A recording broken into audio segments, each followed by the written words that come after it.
The stars looked different from this part of space. Captain Abigail Foster stood on the bridge of the UES Dauntless, her eyes fixed on the main view screen. She had been in command of Earth's diplomatic vessels for 15 years, but this mission felt different. This was humanity's first venture beyond the borders of known space, their first attempt to reach out to the galactic community that long-range sensors had only recently detected. "Status report," she said, her voice calm despite the tension that filled the bridge. Lieutenant William Garcia looked up from his tactical station. "All systems normal, Captain. We're maintaining position at the edge of the neutral zone, as instructed. No sign of hostility from the approaching vessels." Abigail nodded. The United Earth government had been clear in their orders. Make peaceful contact, establish diplomatic relations, and above all, avoid any action that could be seen as aggressive. Humanity was still new to interstellar travel. Their technology had advanced rapidly in the last century, but they had no idea how they compared to the civilizations that had been traveling the stars for millennia. "Communications? Any response to our greeting?" she asked. Noah Wright, the communications officer, adjusted his earpiece. "Still working on it, Captain. Their language patterns are unlike anything in our database. The translation matrix is struggling to find common reference points. The alien fleet had appeared on their long-range scanners 3 days ago, 17 ships of various sizes, all moving in perfect formation.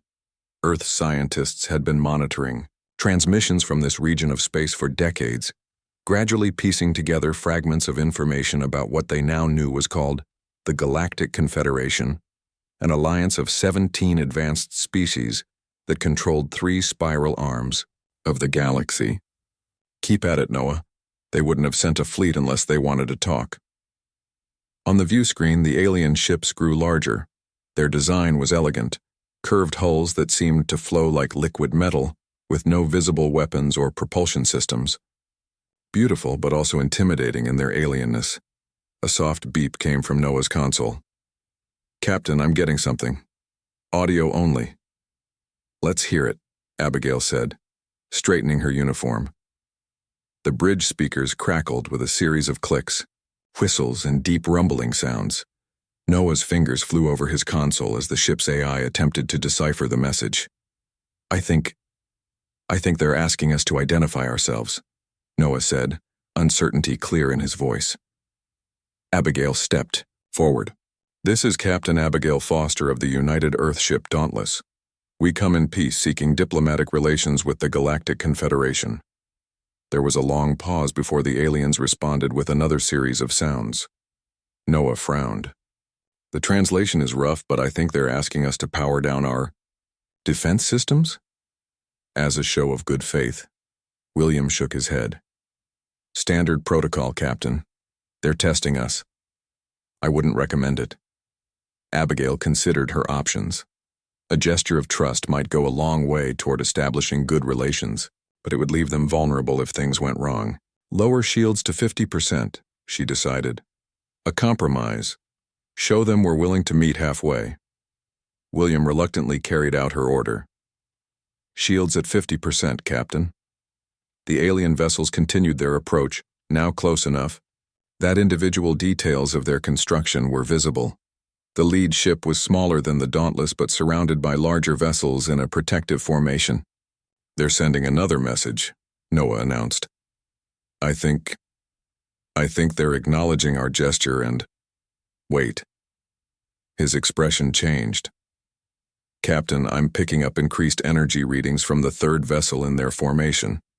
Williams' tactical display lit up with warnings. "Confirmed. They're powering weapon systems." "Raise shields," Abigail ordered. "All stop. Noah, tell them this is a misunderstanding." But it was too late. A beam of brilliant blue energy lanced out from one of the smaller alien ships, striking not the Dauntless but the lead alien vessel. The diplomatic ship erupted in a silent explosion that lit up the darkness of space. "What just happened?" Abigail demanded, gripping the arms of her command chair as the bridge rocked from a near miss. "They're shooting at each other." William reported, his voice rising in disbelief. "The smaller ships are attacking the lead vessel, and now they're targeting us." Another blast struck the Dauntless, this one finding its mark. The ship shuddered violently and warning alarms blared across the bridge. "Shields down to 30%, William called out.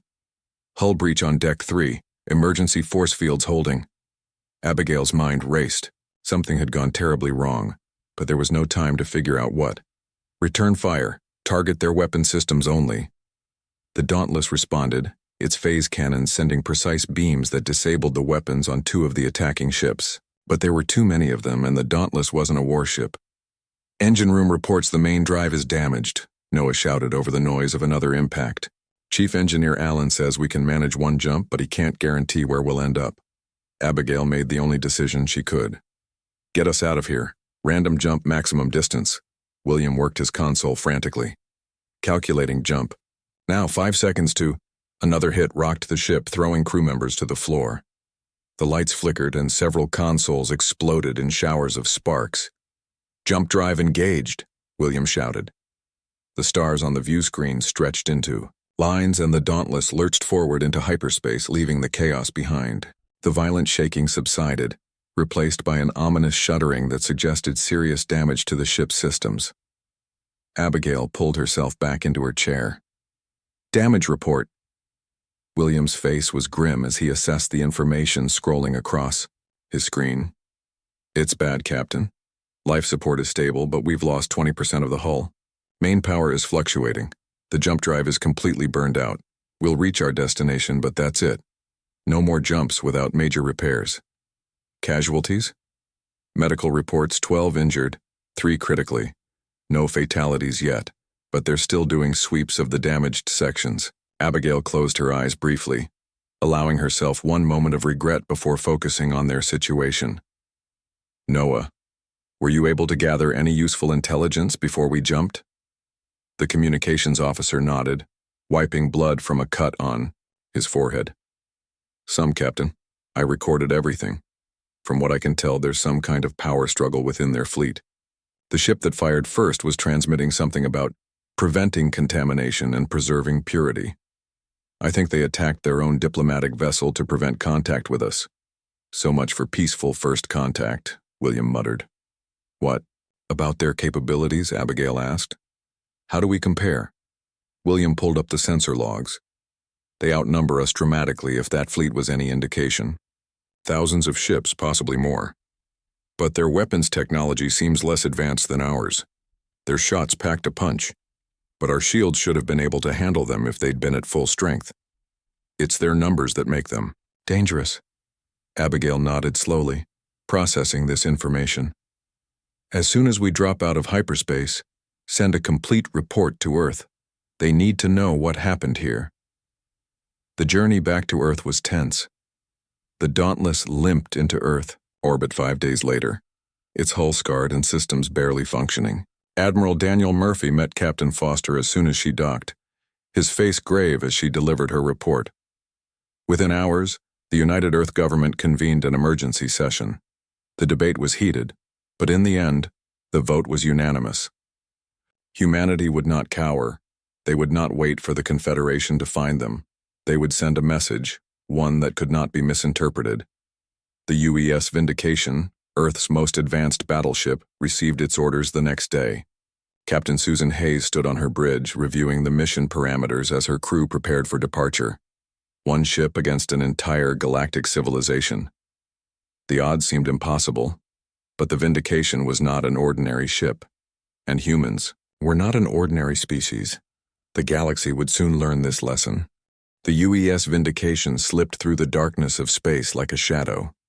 Captain Susan Hayes watched the main view screen as stars streaked past, her ship moving faster than any human vessel had traveled before. She had been chosen for this mission because of her reputation, calm under pressure, tactically brilliant, and most importantly, someone who understood that showing strength wasn't always about destroying your enemy. "Approaching exit point, Captain," said Navigation Officer Margaret Wells, her fingers dancing over the glowing controls. "Hyperspace transition in 30 seconds. Susan nodded. "All stations prepare for stealth operations. The moment we drop out of hyperspace, I want the cloaking system engaged." Chief Engineer Joseph Allen spoke up from his station. "Cloaking systems primed and ready, Captain. As long as we keep our speed below half impulse, they won't detect a thing. The Vindication wasn't just Earth's most advanced battleship, it was a technological marvel. Its revolutionary cloaking system bent light and absorbed radiation, making the ship virtually invisible to standard detection methods. It was humanity's greatest advantage, and they were about to put it to the test. Transition in 5, 4, 3, 2, 1. The star lines collapsed into points of light as the Vindication dropped out of hyperspace at the edge of Confederation territory. Susan felt the subtle vibration through the deck plates as the cloaking system engaged. Cloaking successful, Joseph reported. All emissions contained were a ghost. Excellent, Susan said. Elizabeth, what are we looking at? Science Officer Elizabeth Grant studied her readouts. Sensors are picking up significant activity, Captain. We've emerged near what appears to be a major trade route. Multiple ships of various designs moving between several inhabited worlds in this system. Any sign they've detected us? None. Their patrol vessels are maintaining standard routes. No deviation or increased alerts. Susan allowed herself a small smile. Phase 1 of their mission was complete. They had entered Confederation, space undetected. Now came the hard part. Maintain position and continue passive scans. I want to know everything about these people before we make ourselves known. For the next 3 weeks, the Vindication observed. They moved silently between Confederation worlds, gathering intelligence on their society, technology, and military capabilities. Lieutenant Frank Morrison led several covert reconnaissance missions, taking stealth shuttles to the surface of key planets to observe the aliens up close. The picture that emerged was both fascinating and troubling. Captain, I think you need to see this, Elizabeth said one morning, transferring data to the main briefing room screen. Susan studied the information with growing concern. You're certain of this? Elizabeth nodded. The data is clear. The Confederation isn't the united alliance it presents itself to be. It's more like an empire, with the Zorlans, the founding species, maintaining control over the others through military dominance. Communications specialist Andrew Bennett added, the ship's AI has been analyzing their communications networks. They refer to the other species as protected, but from what we've intercepted, many of them are little more than servants. Frank Morrison's report from his latest mission confirmed their findings. The Zorlans control all major military installations. The other species are allowed minimal defensive capabilities at best. Some of them aren't even permitted to leave their home systems without special authorization. Susan frowned. What had started as a mission to demonstrate Earth's resolve was becoming more complicated. What about their military capabilities? William Garcia's assessment from the Dauntless suggested their technology was less advanced than ours. That appears to be correct, Joseph said. Their ships are numerous but outdated. They rely on overwhelming numbers rather than tactical superiority. From what I've seen of their weapon systems, they haven't made any significant advancements in over 2 centuries. Why would a spacefaring civilization stop innovating? Susan wondered aloud. Security Chief Patricia Coleman, who had been quietly listening, spoke up. Control. If the Zorlans keep advanced technology to themselves and prevent the other species from developing their own, they maintain their position of power. Andrew's console beeped. Captain, the AI has flagged a high-priority transmission from the Zorlan Central Command. They're still looking for the Dauntless. Show me, Susan ordered. The screen displayed a translated version of the Zorlan message. It described the human ship as dangerous invaders and ordered all Confederation vessels to destroy any human ships on sight. They're lying about what happened, Elizabeth said, her voice tight with anger. According to this, we fired first and destroyed their diplomatic vessel. Susan wasn't surprised. History was written by the victors, and the Zorlans clearly intended to be the victors in this conflict. There's more, Andrew continued. The ruling council is debating whether to launch a preemptive strike against Earth. Some are arguing for immediate action, while others want to wait until they can locate our homeworld. That changed things. Susan had hoped for more time to gather intelligence, but if the Confederation was planning an attack on Earth, they needed to accelerate their timeline. What's our status, Joseph? The chief engineer checked his tablet. All systems optimal, Captain. Weapons are charged and ready. The new shield modifications have been completed. Susan made her decision. It's time to move to the next phase. Where is the Zorlan homeworld? Elizabeth brought up a star chart. Zorla, Prime. It's the third planet in this system, approximately 12 hours from our current position at half impulse. Set course, Margaret. We'll remain cloaked until we reach their orbit. As the Vindication changed direction, a Confederation patrol ship passed within 1,000 kilometers of their position. Everyone on the bridge held their breath, but the alien vessel continued on its way, oblivious to the human ship's presence. The journey to Zorla Prime was tense but uneventful. The planet grew larger on their view screen, a blue-green world with sprawling cities visible even from space. Orbital platforms surrounded the planet, most of them clearly military in nature. Their defense grid is extensive, Tactical Officer Kevin Richards noted. Multiple weapon platforms, sensor arrays, and what appear to be shield generators. They could lock down the entire planet within minutes if they detected a threat. Susan studied the planet's defenses. Can we identify their primary military? Command center? Kevin worked his console. Yes, Captain. It's located in their capital city in the northern hemisphere. Heavy defenses, but nothing our weapons can't penetrate. What about civilian populations? The command center is isolated from major population centers. A precision strike would minimize collateral damage. Susan nodded, satisfied. Good. Take us into high orbit, Margaret. Position us directly above their command center. The Vindication moved silently into position, still cloaked and undetected despite being surrounded by Confederation defenses. Susan stood from her command chair, her decision made. It's time to introduce ourselves. On my mark, disengage the cloaking system and raise shields. She turned to Kevin. Target their primary military installation with a single kinetic projectile. Minimal yield, enough to get their attention, without causing widespread destruction. The bridge crew prepared for what would come next. They were about to reveal themselves to an enemy that outnumbered them thousands to one. But numbers weren't everything. Ready, Captain, Kevin reported. Susan took a deep breath. Let's show them what one human ship can do. Decloak now. The UES Vindication appeared in the skies above Zorla Prime like a ghost made solid. One moment, the space above the Zorlan capital was empty. The next, a massive human battleship hung there, its dark hull reflecting the light of the systems. Scented alarms blared across the planet. Sensor operators stared at their screens in disbelief. The orbital defense platform swiveled to target the intruder, but no one fired. They were too shocked by the sudden appearance of a ship that size so deep in their territory. On the bridge of the Vindication, Captain Susan Hayes watched the alien world on the main view screen. Status report, she said calmly. They've detected us, Kevin Richards confirmed from Tactical. Their defense grid is powering up and we're being targeted by multiple weapon platforms. No firing yet. They're trying to communicate, Andrew Bennett added from his station. All frequencies, multiple languages. Susan nodded. Let them wait. Kevin, are you ready with the demonstration? The tactical officer nodded. Single kinetic projectile, loaded and ready. Target is their primary military command center. Minimal. Yield as ordered. Fire.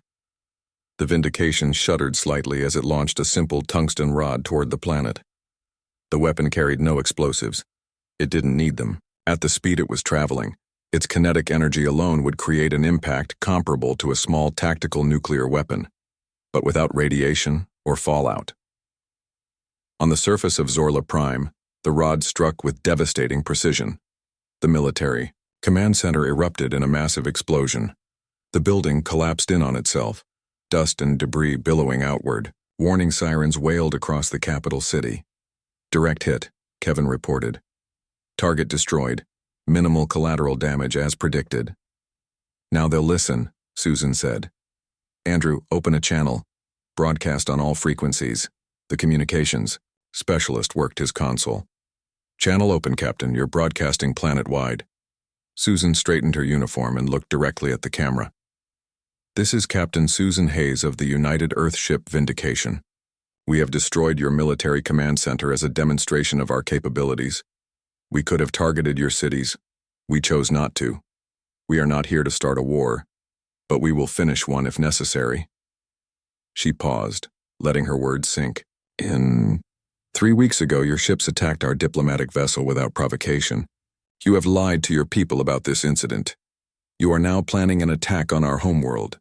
This stops today. On Zorla Prime, First Minister Zelorn watched the human captain's message with growing rage. How dare they? He sputtered, his scaled skin turning a deep purple with anger. One ship?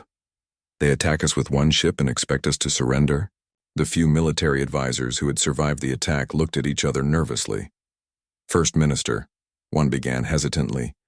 They appeared out of nowhere. Our sensors didn't detect them until they decloaked. And the precision of their attack.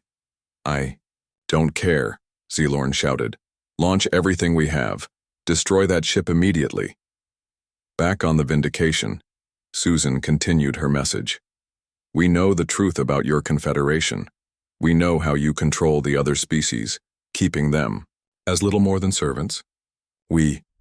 Captain, Kevin interrupted. They're launching ships, hundreds of them, from orbital platforms and surface bases. Susan wasn't surprised. Maintain position, shields at maximum. The space around the Vindication filled with Confederation. Vessels of all sizes. They formed a sphere around the human ship, weapons charged and ready. They're demanding our immediate surrender, Andrew reported. The message is from First Minister Zelorn himself. Respond with the following. We will not surrender. We will, however, offer you a chance to witness what one human ship can do against your entire fleet. Susan turned to Laura Cooper, who had been quiet until now. Laura, are you ready with your part?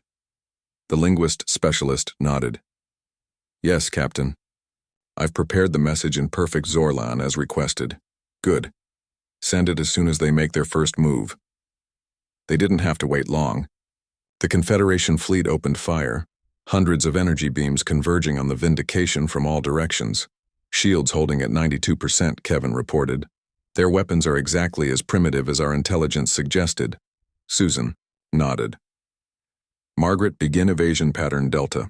Let's show them what we can do. Navigation Officer Margaret Wells smiled as her fingers danced across her console. The Vindication moved with impossible grace for a ship its size, spinning and weaving between enemy fire. The few hits that did connect were easily absorbed by the advanced shields. Their fleet commanders are getting frustrated, Andrew noted, listening to the alien communications. They're ordering all ships to concentrate fire on our engines. Perfect, Susan said. Laura now. Laura activated her prepared message, broadcasting directly to every ship in the Confederation fleet. Her voice spoke in flawless Zorlan, explaining exactly how outmatched they were, detailing the capabilities of the Vindication and offering them a choice: stand down or be destroyed. The effect was immediate. Several ships broke formation, retreating to a safer distance. They're splitting into factions, Kevin reported. Some are continuing the attack, but others are holding position. Their coordination is breaking down. Susan nodded. Eric, time for the second demonstration. Weapons Officer Eric Baldwin had been waiting for this order. Target locked, Captain. Non-lethal option ready. Fire. The Vindication launched a series of small, specialized drones. They spread out across the enemy fleet, attaching themselves to key ships. Within seconds, the affected vessels went dark, their power systems temporarily disabled. Panic spread through the Confederation fleet. More ships broke formation, some colliding with each other in their haste to retreat. Their flagship is still operational, Kevin noted. It's moving to a firing position. Susan studied the tactical display. Target their weapon systems only. Disable, don't destroy. The Vindication fired a precise beam that sliced through the flagship's main weapon array. The alien vessel shuddered, then began to drift. We're receiving a new transmission, Andrew announced. It's from the flagship. First Minister Zelorn is requesting a ceasefire. A smile touched Susan's lips. Put him through. The view screen changed to show the Zorlan leader. His purple scales had paled to a sickly lavender color, and his multiple eyes blinked rapidly in what Susan guessed was a sign of extreme stress. "You have made your point, human," Zelorn said, his voice translated by the ship's computer. "We'll discuss terms." "No, First Minister," Susan replied firmly. "You misunderstand the situation.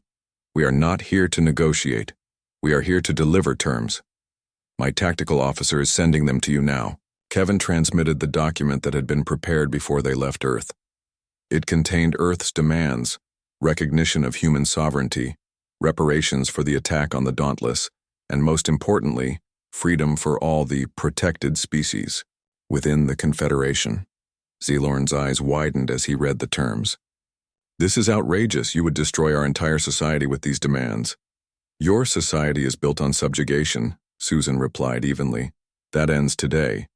You have 6 hours to begin implementation of these terms. If you refuse, we will demonstrate our full capabilities." She cut the transmission before Zelorn could respond. "Do you think they'll comply?" Elizabeth asked. Susan looked at the science officer. "They don't have a choice, but they don't know that yet." She turned to face the view screen, where the disabled Confederation ships floated helplessly. They've spent centuries bullying weaker species. Now they're learning what it feels like to be on the other side. The next 6 hours would determine the future of human relations with the galaxy. Susan Hayes intended to make sure it was a future where humans were never underestimated again. The 6-hour deadline approached. Captain Susan Hayes sat in her ready room reviewing reports from her officers. The Vindication maintained its position above Zorla Prime, shield still at full strength despite occasional pot shots from the EU. Remaining Confederation ships. Most of the alien fleet had retreated to a safe distance, their commanders unwilling to risk further humiliation. A chime at her door pulled Susan from her thoughts. "Enter." Lieutenant Frank Morrison stepped into the room, his expression serious. "Captain, we've made contact." Susan raised an eyebrow. "With whom?" "A representative from one of the subjugated species, the Novan. Their name is Tral. They reached out through a hidden channel our AI detected. They're risking their life to speak with us. This was unexpected but potentially valuable." "What do they want?" "To help us. According to Tral, there's widespread unrest among the protected species. Many have been waiting for a chance to break, free from Zorland control. Our arrival might be the opportunity they've been hoping for." Susan considered this information. "Can we trust them?" Frank nodded. "Elizabeth has analyzed their communication patterns. She believes they're sincere, and they've offered proof of their intentions. Internal security codes for the Confederation Defense Network. That was significant. Bring this Tral aboard.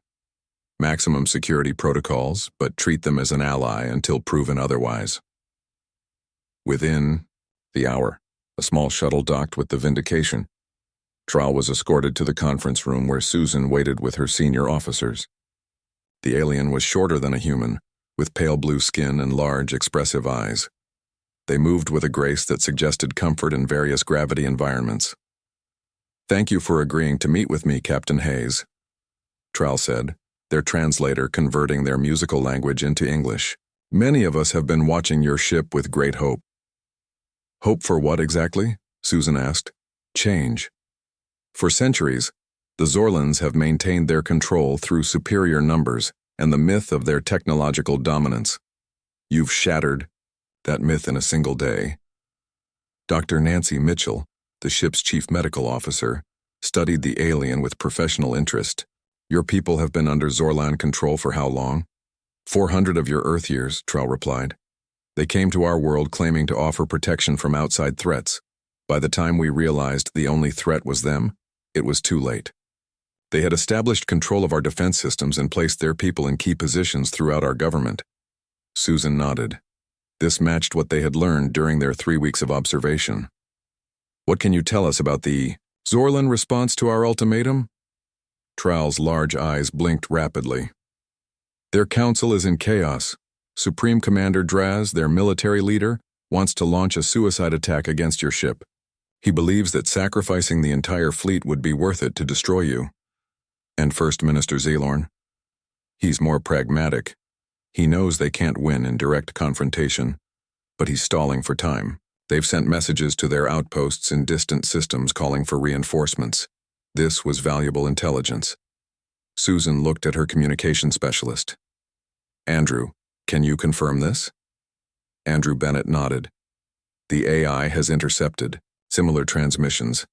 They're trying to assemble a larger force, but it would take at least 2 weeks for their furthest ships to arrive. We don't have 2 weeks, Susan said. We need to force their hand now. She turned back to Trowell. You mentioned security codes. What exactly are you offering? Access to their entire defense network. With these codes, you could disable their planetary shields, weapons platforms, even their life support systems in major Zorlan habitats. This caught Susan's attention. Life support systems? Dr. Mitchell leaned forward. During my analysis of Confederation biology, I noticed something unusual about the Zorlans. Their environmental requirements are highly specific.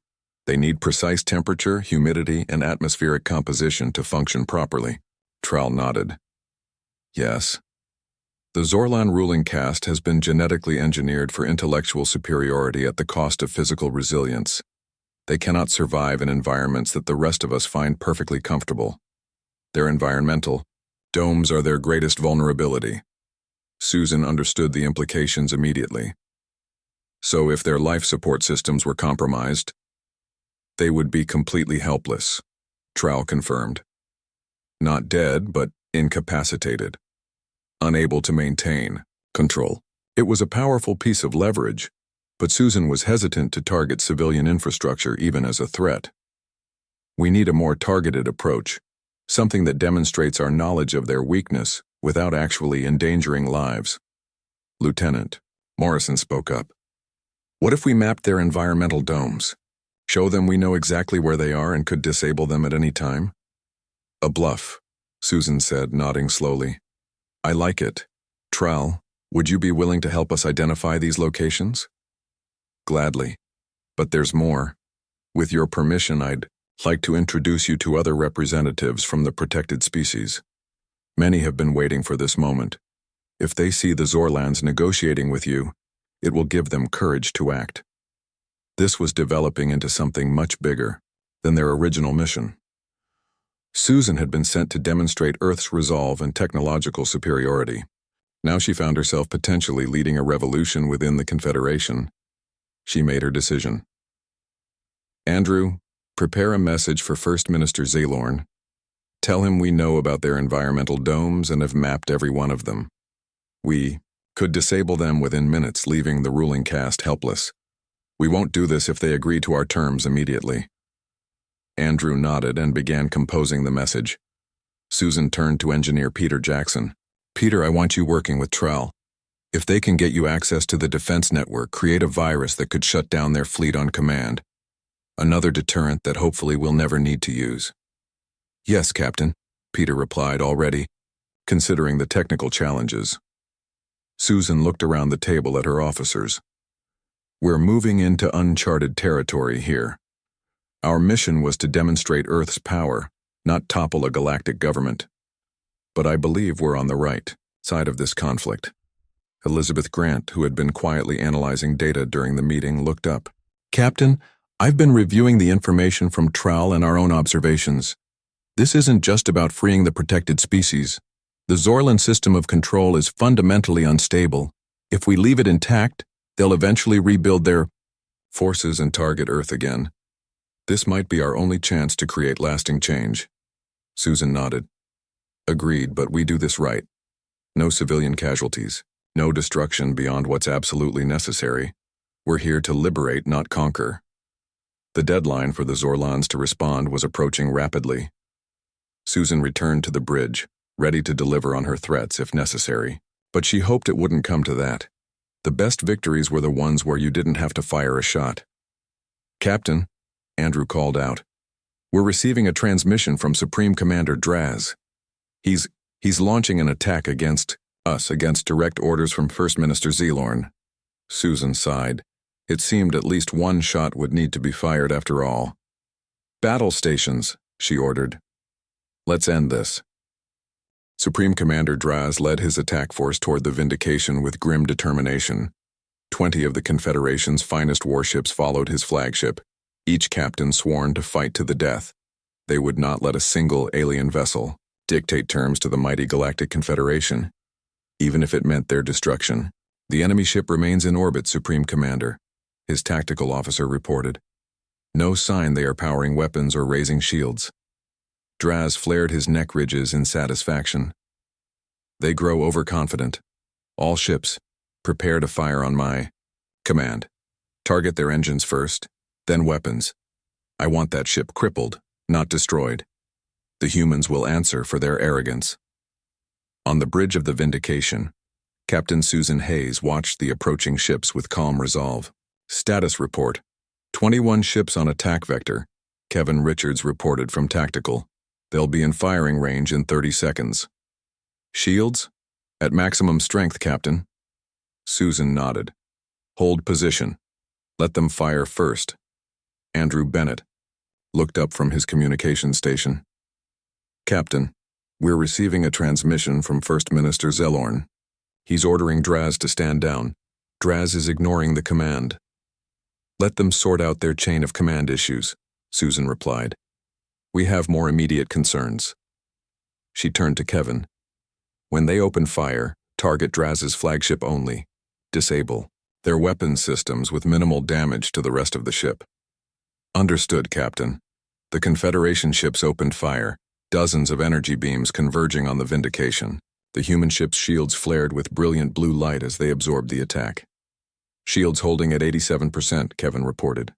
No damage to any systems. Susan stood from her command chair. Return fire. Targeted strike. As ordered. The Vindication responded with a single, precise beam that sliced through the flagship's weapon arrays. The alien vessel shuddered, then began to drift as secondary systems failed. Direct hit, Kevin confirmed. Their weapons are offline. Life support and other critical systems remain functional. Open a channel to all Confederation vessels, Susan ordered. Andrew worked his console. Channel open, Captain. Susan's voice was firm as she addressed the alien fleet. This is Captain Hayes.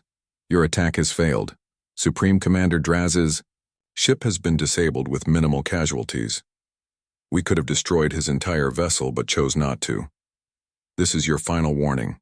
Stand down immediately or face similar consequences. The effect was immediate. Several Confederation ships powered down their weapons, clearly unwilling to continue the fight. Others hesitated, waiting to see what would happen next. Captain, Andrew called out, we're receiving a priority transmission from Zorla Prime. First Minister Zellorn is requesting an immediate audience with you. On the surface, this was unexpected. He wants me to come to the planet? Yes, Captain. He says he's ready to discuss our terms but insists on a face-to-face meeting as a matter of honor. Susan considered the request. It could be a trap, but it was also an opportunity to resolve this conflict without further bloodshed. Opinion, Elizabeth? She asked her science officer. Elizabeth Grant looked up from her readings. Their defensive capabilities are significantly reduced since our attack on their command center. If they attempted to capture you, we could extract you before they could move you to a secure location. Susan made her decision. Tell Zellorn I accept. I'll meet him in 1 hour at coordinates of our choosing. She turned to her security chief. Patricia, you're with me. Small security team only. We're not trying to intimidate them. As preparations for the meeting began, Peter Jackson approached the captain with Trowell at his side. Captain, we've completed the virus, the engineer reported. If needed, we can shut down their entire fleet with a single command. Good work, Susan said. Keep it ready, but let's hope we don't need it. Trowell stepped forward. Captain Hayes, representatives from 12 protected species have asked to attend this meeting. They want to ensure their voices are heard and whatever agreement is reached. Susan nodded. That's exactly what we want too. Tell them they're welcome to join us. The meeting took place in a neutral location, a public plaza in the capital city that had been evacuated for security reasons. First Minister Zellorn arrived with a small contingent of advisors, his scales now a pale blue color that Susan had learned indicated extreme stress. Susan approached him with confidence, Patricia Coleman and her security team close behind. Representatives from the protected species formed a loose circle around them, witnessing this historic moment. "First Minister," Susan began, "I believe you're ready to discuss our terms." Ceylorn's multiple eyes blinked rapidly. "Your demonstration has been persuasive, Captain Hayes. The Confederation Council has reviewed your demands and is prepared to accept most of them, with certain modifications." "There will be no modifications," Susan replied firmly. "Earth demands recognition as an independent power, reparations for the unprovoked attack on our ship, and freedom for all protected species within the Confederation." "Freedom is a complex concept," Ceylorn argued. "These species have relied on our protection for centuries.